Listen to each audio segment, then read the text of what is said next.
Hello, Easy Enough English members. Today's video is going to be a grammar workshop video, and we're going to be talking about third person singular and plural. But what is third person? Well, let's define third person in terms of first and second person. First person is the person who is talking. Second person is the person who I am talking to. And the third person is the person I am talking about. So here's a very simple picture. If this number one is me, and this number two is the person I'm talking to, whose name is John, the third person will be Jack because I'm talking to person number two about Jack. So I will use Jack's name. Okay, now in that sentence or anything I say about Jack where he is the subject of any sentence I say, his name is the proper noun or the proper pronoun of any sentence that I make. Okay, so the third person singular pronouns are he, she, it, and someone's name. Okay, now remember that a sentence is split up into two basic parts, a subject and a predicate. Okay, now the subject is the person in the sentence who is doing an action.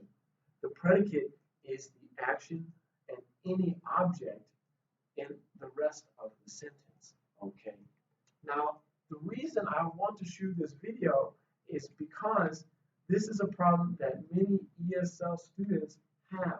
They frequently forget to add an S on the end of their verb after when the verb follows the pronouns he, she, it, or someone's name. This is called third person singular rule. Okay, if you have he, the verb must be changed to verb plus s. She, verb plus s. It, verb plus s. And someone's name, verb plus s. You always need to add the s at the end of the verb. Okay, that's just what third person singular is. Okay, the third person singular pronouns are he, she, it, and a proper pronoun or noun, a name. Okay. Now I should also tell you that these are all subject pronouns, which means we will only put he, she, it, or someone's name like this. Well, usually someone's name can be an object too, but these three will only ever be in the subject part of a sentence. Okay. Now let's move on to third person plural.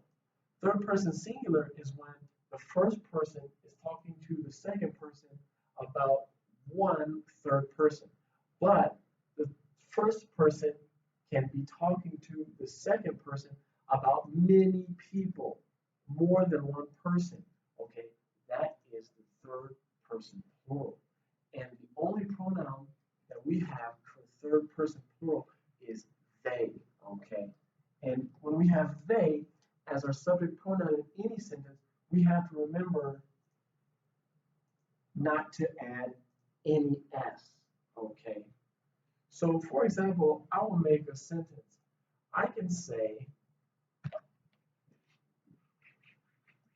and let's keep that diagram in mind, or that simple picture where we have first person talking to the second person about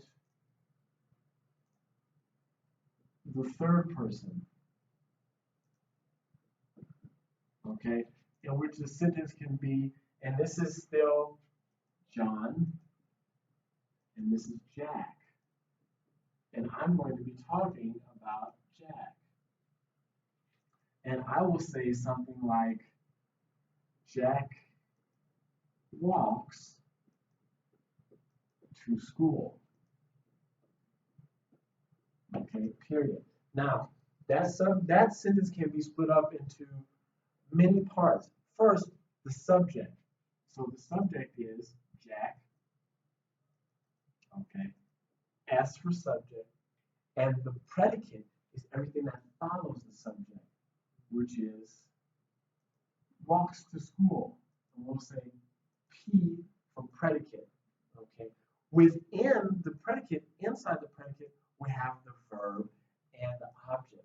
So the verb will be walks. That's our verb, V for verb.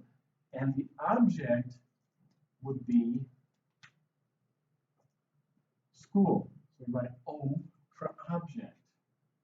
Okay? So that's how we split that sentence up into different parts.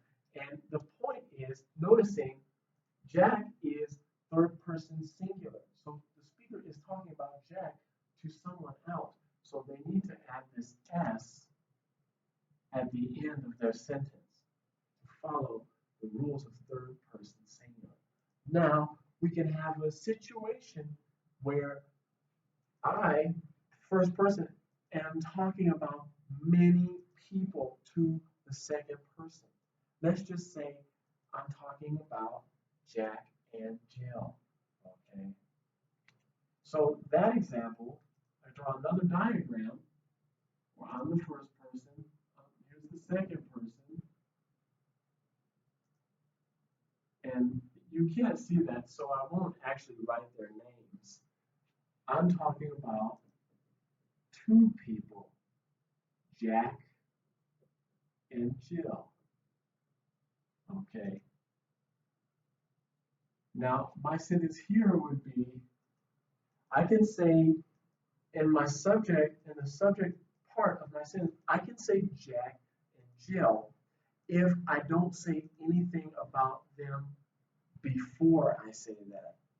Or if the person I'm talking to cannot see Jack and Jill, then I need to say Jack and Jill. But if I'm talking to the second person and he knows I'm talking about Jack and Jill and he can see them, I don't need to say their names. I can just say they and maybe point or look at them to tell him who I'm talking about. So I'll just write both versions. I'll say Jack and Jill walk to school. Okay. Now I'll make sense with they. They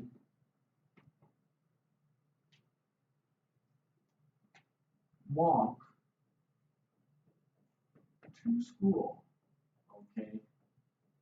Now, if the second person can see Jack and Jill, and I point to Jack and Jill, I can just say they.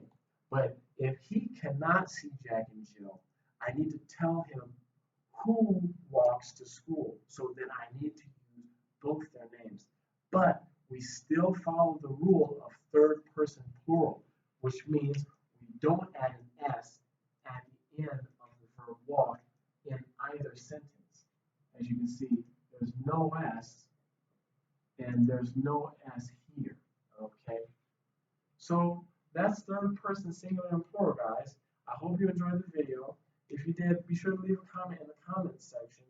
And shortly after this video, I'm going to post another video on first person and second person specifically.